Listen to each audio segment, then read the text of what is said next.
you've got issues that are keeping you and your music from being where you want it to be. Let's see if we can fix that.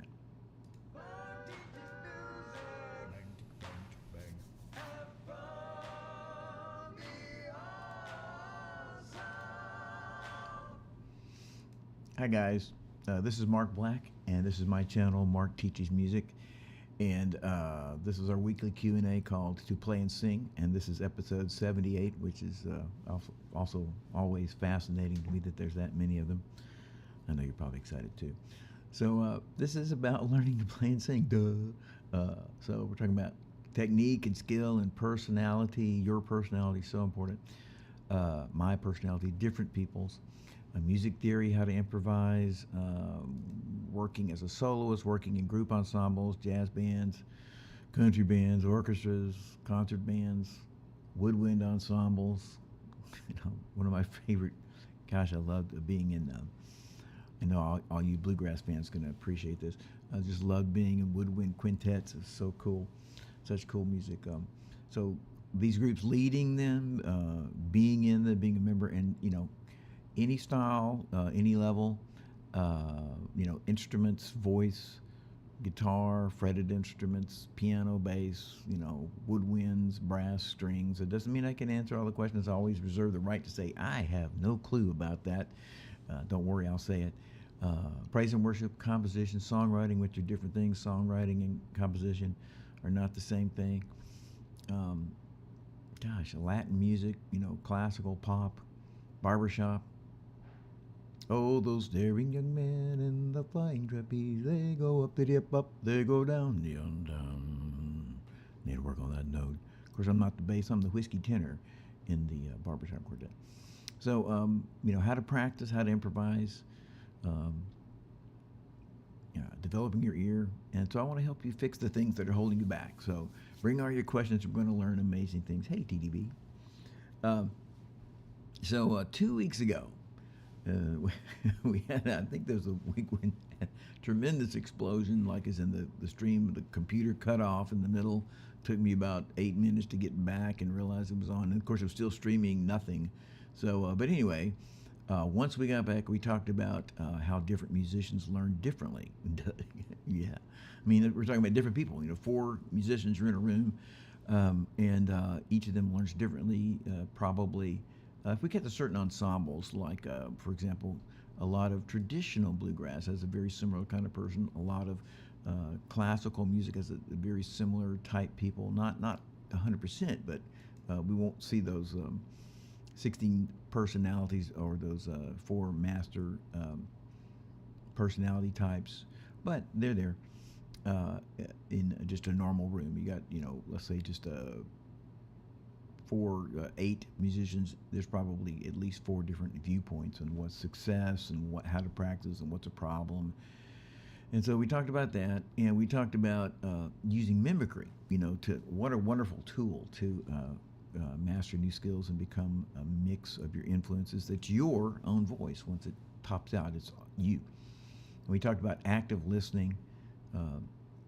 We talked about right brain versus left brain, strengths and weaknesses. We talked about basic chord families and how to expand them. And we talked about, and the point, just by the way, we talked about that. And the point is that chords are moods. Chords are spices. They're not. You can't just say, I'm going to do this. I'm going to go to your let's just say, go to your folk, and you're going to slip in your sharp 5, sharp 9 chord, and sharp 9. Let's make it sharp 5, flat 9 chords, and everybody's going to go, oh, that's it. It's not going to happen. So they're moods, and so you can't just do anything as you try these chords, and you'll be like, so it's not like the more chords you learn, the better. It's that as you learn chords that fit the things you want to do, both this is a normal thing and this is a more advanced or more interesting or more aggressive thing. You've got to learn those chords with that included. Included in the mix is, how this chord is like a writing desk. No, how this chord is, how it affects. Is it adding mystery? Is it adding direction? Is it adding wholeness or epicness or power? These kind of words. And we talked about taking lessons with me, which of course everyone should do. Everyone listening and everyone not listening. Actually, the whole world should take lessons with me.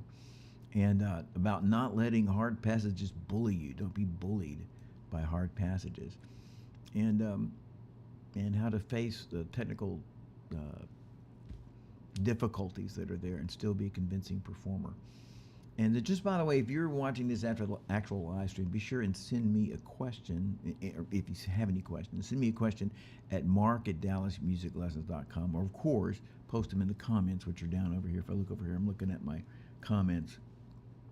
So, post those questions or send me the email, and I'll try to get them into the next session. So, let's see, I'm going to take a drink of my delicious coffee from my wife over here. I feel better now.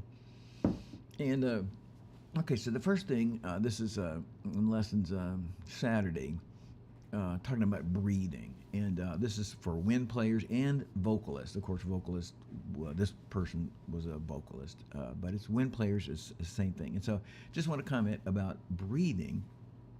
It's a great thing to do, I've noticed. But wind players and vocalists have special issues about this. And I just want to comment, first off, the way you have to breathe to be either of those things, a vocalist or a wind instrument player, as you're playing, your oboe, your flute, your saxophone, your clarinet, whatever you're playing, or trumpet, of course, T-bone, whatever it is you're doing, that involves wind. It is not natural. It's not natural to breathe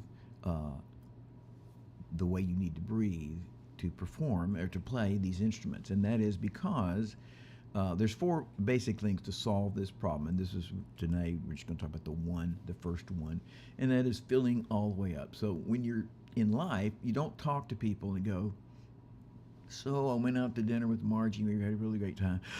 And then we went over to and had some coffee at La Madeleine's. And then, you have no natural habit of how to fill up all the way, which is, again, what we should do as wind instrument, a vocalist. And so there are two things you could compare this to that I can think of. There's probably others, and if you got any other suggestions, just put them in the comments. But one is, so we got to fill all the way up in our lung capacity. It's like we're just normally, in normal speech, we just take a little breath, we fill up about a third of what's available. And so, but in these difficult passages, and as these instrument that I mentioned, players, we need to learn to fill up all the way.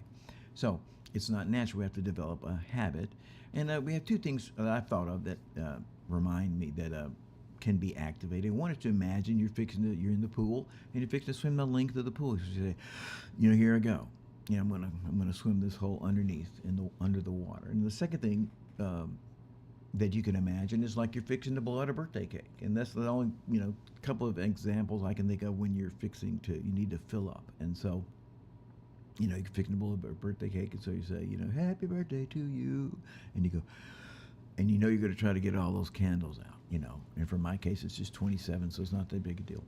So anyway, so here's an exercise you can use to do that. Now, again, the bottom line is to imagine that you are hitting or filling up all the way in the one breath. But you can practice by going, and this is just this. And if you're watching this, you can do this with me. I'm trying to talk until I get rid of all my breath. So what we're gonna do is we're going to breathe in. I want you to breathe in, but do not breathe out until I say so. So here I'm gonna go breathe in, and now breathe in again, and now breathe in again. Now, and hold it. Okay, let it go. Now you can breathe. Okay, now usually people can fill up completely in 3 breaths. I'm talking about people who are not musicians or they haven't been working on their breath. So the idea is to learn to fill up the fullness, completely full, in 1 breath. So as opposed to 3 breaths. So we're saying, so here's you're practicing and you're saying, and you're trying, and you say, can I do it in 2 breaths? So that's pretty close, And of course, where's my pipe? Of course, an experienced musician can breathe in and fill up in the 1 breath. And so I'm fighting that tendency to just explode because I'm filling up with so much air. But the point is indeed that you keep working on that. Breathe in and see if you can fill up in 2 breaths. And you're practicing this, and then you're trying to get all 1 breath. So 1, 2, 3 breaths, trying to get it to 2 breaths, trying to get to 1 breath.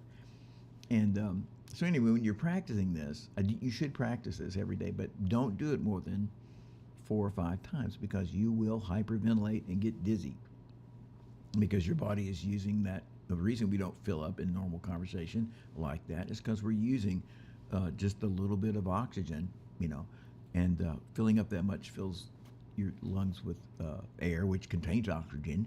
And if you keep doing that and breathing in quickly and pushing out, bringing in like that, you're going to hyperventilate. So do it 3 or 4 times, 5, 6, 7 times. And if you start to feel a little dizzy, back off. Just do it a few times. But again, the idea: breathe in once, breathe in again, and then see if you can do it in 2 breaths. Here you go. Get rid of there. There's 1. There's 2. I'm full. And then eventually you would get to where you can feel completely up in 1 breath. So there you go. That's about breathing. Again, the points were it's not natural or normal to normally do that. The examples were you're fixing to swim the length of a pool, and it's your birthday. Don't potty. We're gonna potty. So it's your birthday. So anyway, fill up like you're gonna blow out a birthday cake, and you'd practice that not more than 4 to 6 times in a row. Okay, so that was one student, voice student, and again, that works for voice or wind instruments.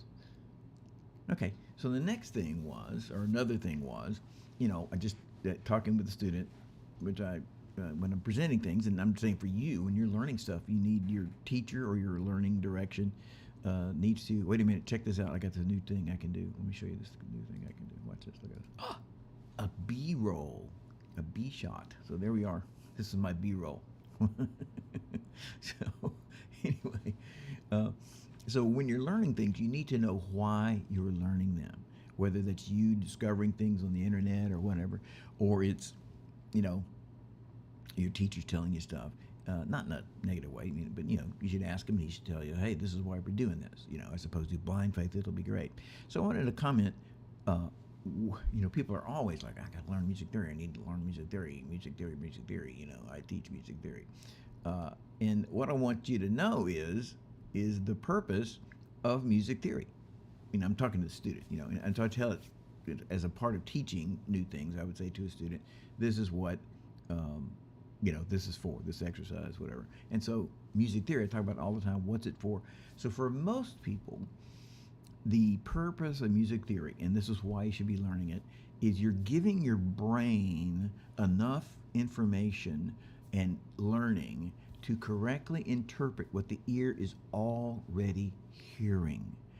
The perfect auditor of music is your ear. Your ear hears everything. If I play your favorite song 1 note off, you will know something's wrong.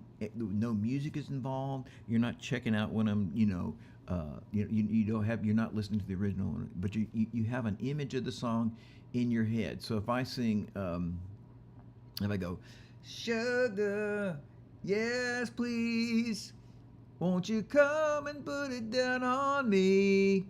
You don't go like, yeah, he's jamming. He's what's that, Maroon 5, whoever that is, and of course it's up an octave, sugar. So if I sing 1 note wrong, you will notice it immediately. Why? Is it your massive brain? You're so smart. You know so much theory. No, it's not your massive brain. You're so smart. You know so much theory. It's your ear, the wondrous auditor of what's going on. And yes, indeed, that image is in your brain, in your memory, how that song's supposed to be. So here you are. You have this wonderful, wonderful image of how the song should be, but your brain, your thinking brain, the guy who's going to play the instrument, the guy who's going to get the chord, the guy who's going to hit the lick, he doesn't know what it is, except wrong and right. Your brain, untutored, can say this is wrong, this is right. And it's like, and it's also after the fact, hey, that was wrong. Hey, you suck. So what we're trying to do is get ahead of that and say, my brain, please brain, could you interpret it, the sound I'm hearing coming up, and so that I'll play the right note. So we want to change that. So we're learning music theory, we're learning chords, we're learning what a minor 7 chord sounds like, ba, ba, ba, ba, because I heard it in this cool song I love, or I'm going to do this arpeggio, that uses that. So regardless of the thing, so we're in the key of A flat minor. Let's just and so my brain can say, I hear this chord. It's a minor chord. The brain can say, well, there's only two or three, either the one and the four, or the one, the four, and the five, are minor chords in regular regular minor key. And so I'm already playing the root. What did I say? I didn't say A flat minor, did I? I say F minor. So it's either F minor or B flat. I'm already on the F, must be the B flat minor. So anyway, this is what we're doing. We're teaching our brain these sounds go like this. This key, the key of D major, has got a D, an E minor, an F sharp minor, a G, an A B minor, and perhaps a C diminished. Now what if they're 7? So then it's got a D major 7, an E minor 7, an F sharp minor 7, etc., etc. So I could put a handle, a brain handle. I'll go ahead and say I can put a left brain, smart brain, math brain handle on what my right brain ear hears. And so when you have a good grasp of music theory, and I'm not talking about nothing wrong with these things, but this is kind of getting to another version of theory. But I'm not talking about Italian sixth chords, or I guess we could be talking about plagal cadences and stuff, but I'm talking about, in a normal person, 85, 90% of people who are great, and you have their albums, what their music theory is doing for them is it's helping them play by ear. I playing something, and here comes that next chord, and it's like, well, that here's the choices, and I can play that. Now, of course, you could have it memorized. I have students that are really super smart, but actually they're smart in the big old gigantic left brain math thing, and they got this song memorized. I mean, and that gives them a problem when it's time to play by ear, because a lot of them haven't played by ear. They're playing by, I memorized this. But anyway, play by ear, play more comfortably. I got this chart in front of me, I'm playing, but then I can also hear that this next chord is a minor chord, or I also can hear that it changes keys here. These are things. It can help me learn harder, more interesting styles or things in music, because the ear has this picture. Boom, excuse me. Boom, boom, boom, boom, boom. I didn't mean to do that. Boom, boom, boom, boom, boom. A minor 9. So here's the minor 9. Your brain doesn't know anything about minor 9s, but your music theory, you're teaching yourself, hey, that sound, boom, boom, boom, boom, boom, boom. I should have practiced my voice today before I did this. But anyway, so it's like your ear has those things, and your brain hears that. Remember, the ears, this is perfect auditor. And so music theory is helping you hear these more complex things. And this guy did a flat 9, or this guy did a tritone substitution, or whatever. So and then another thing that your training, your music theory helps with, is writing, and either composing or songwriting. It's like people are all the time, well, anyway, in my songwriting lessons, just talking about how you should learn, it's like half of it is music theory. Half of that is music theory to understand, because if I give you a fish, you eat tonight. If I teach you to fish, you eat for life. So if I just tell you, try this cool thing, then you're dependent upon me, you're dependent upon a book or a video. But the idea is for you to learn what those things that this cool song did, and that's music theory. Putting in a flat 7 chord or a major 7 chord, things that you like. Where's my cursor? Thank you. Yes, thank you, Mr. Cursor. He came back out. So, okay. So now let's look. Now, the next thing, of course, everybody and his brother is talking about AI all the time. So this is about AI, a frequent conversation about AI. So my short take on AI is that, and people my age, people in their 30s, but people at my age, are all like, oh, this is going to pass, this is going to go away. And a lot of wonderful musicians are saying that, and I really do not think that's true, because and I'm talking with students about this, but I'm not, listen to this. This may be it's encouraging to me in a lot of areas. In other words, it's not.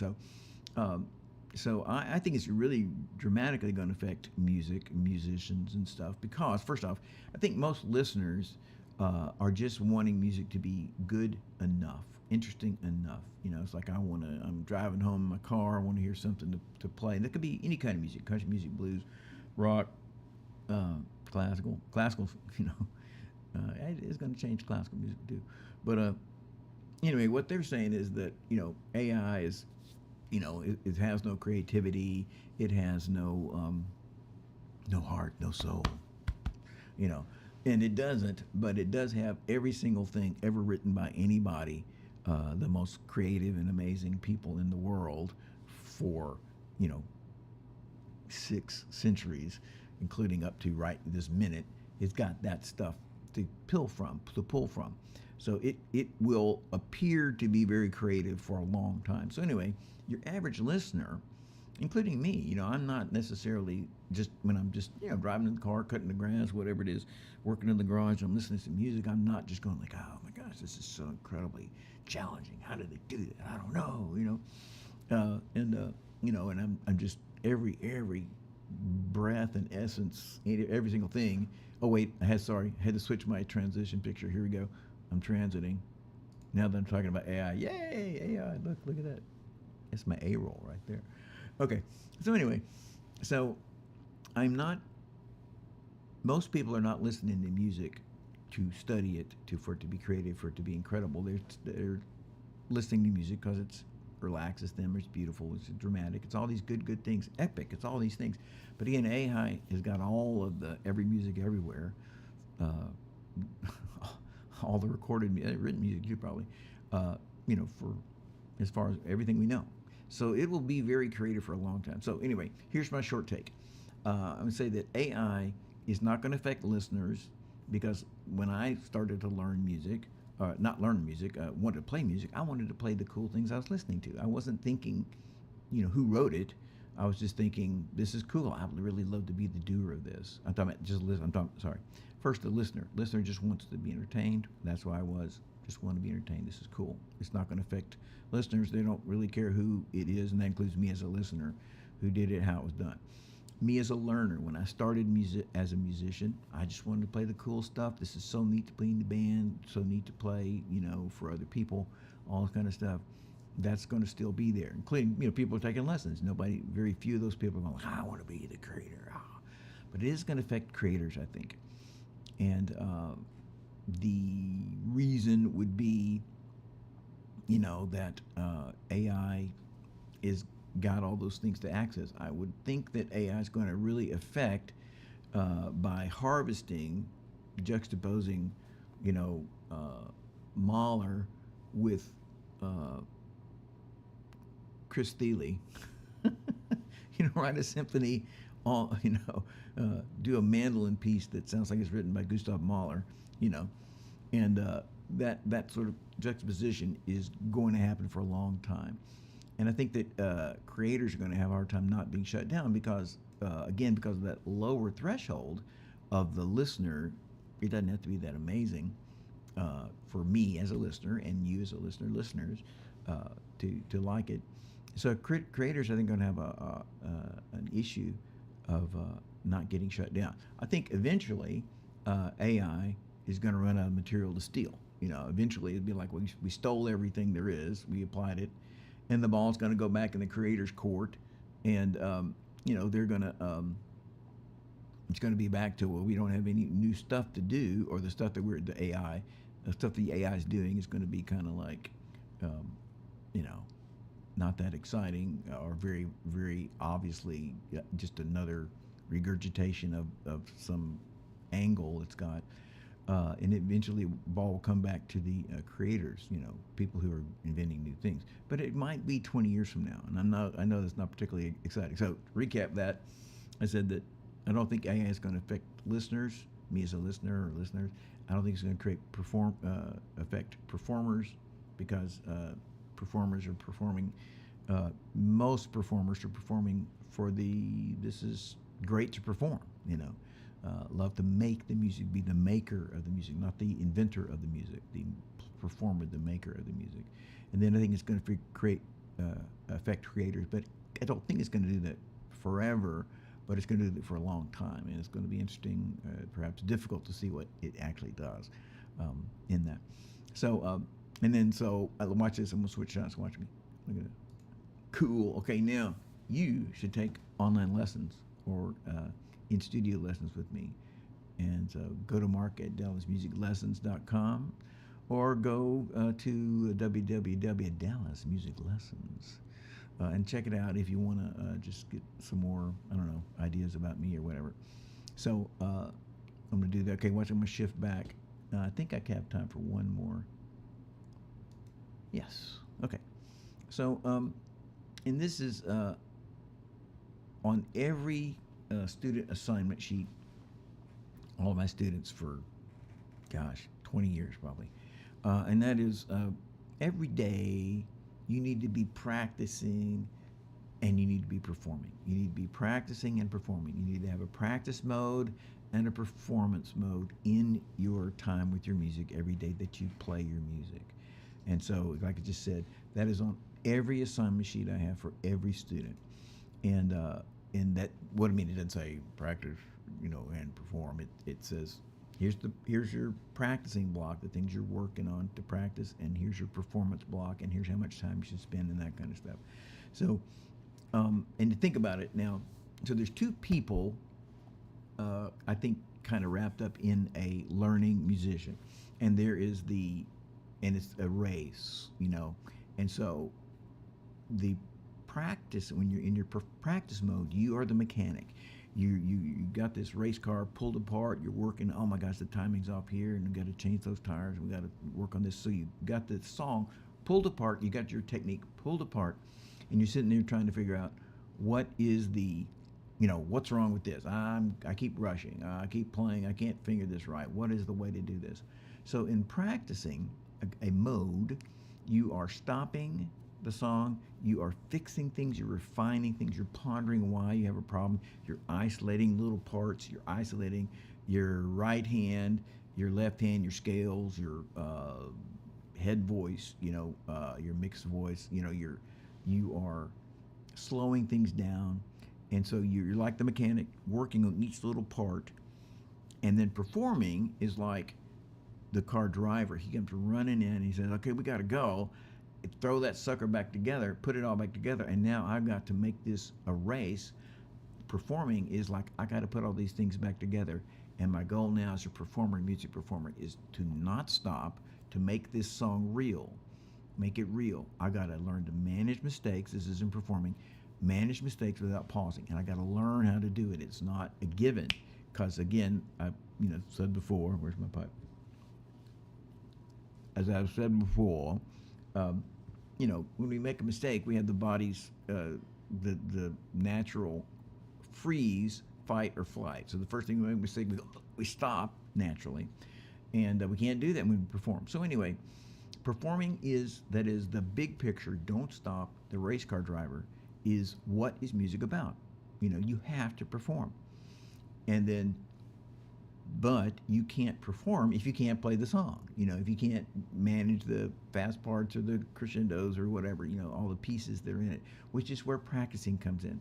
So every single day, you need to have 2 blocks, a minimum, and there's only be a third one, 2 blocks of things you're doing, the things you're practicing, you're getting better at, you're stopping, you're focusing and fixing, and chopping it up, and it doesn't matter that you did it 28 times in a row.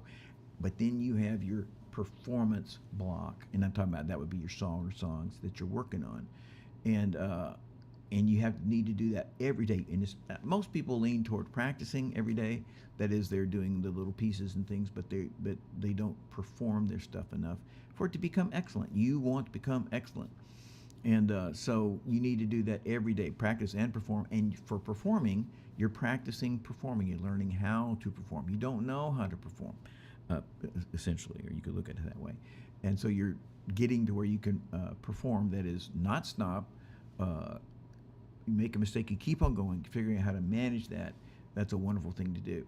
And you should co-opt your friends and family and enemies and as many possible times you should perform with a single auditor, somebody listening to you. And just by the way, that if the person who's listening to you, it doesn't scare you, then there's no really big benefit or not much of a benefit to performing that.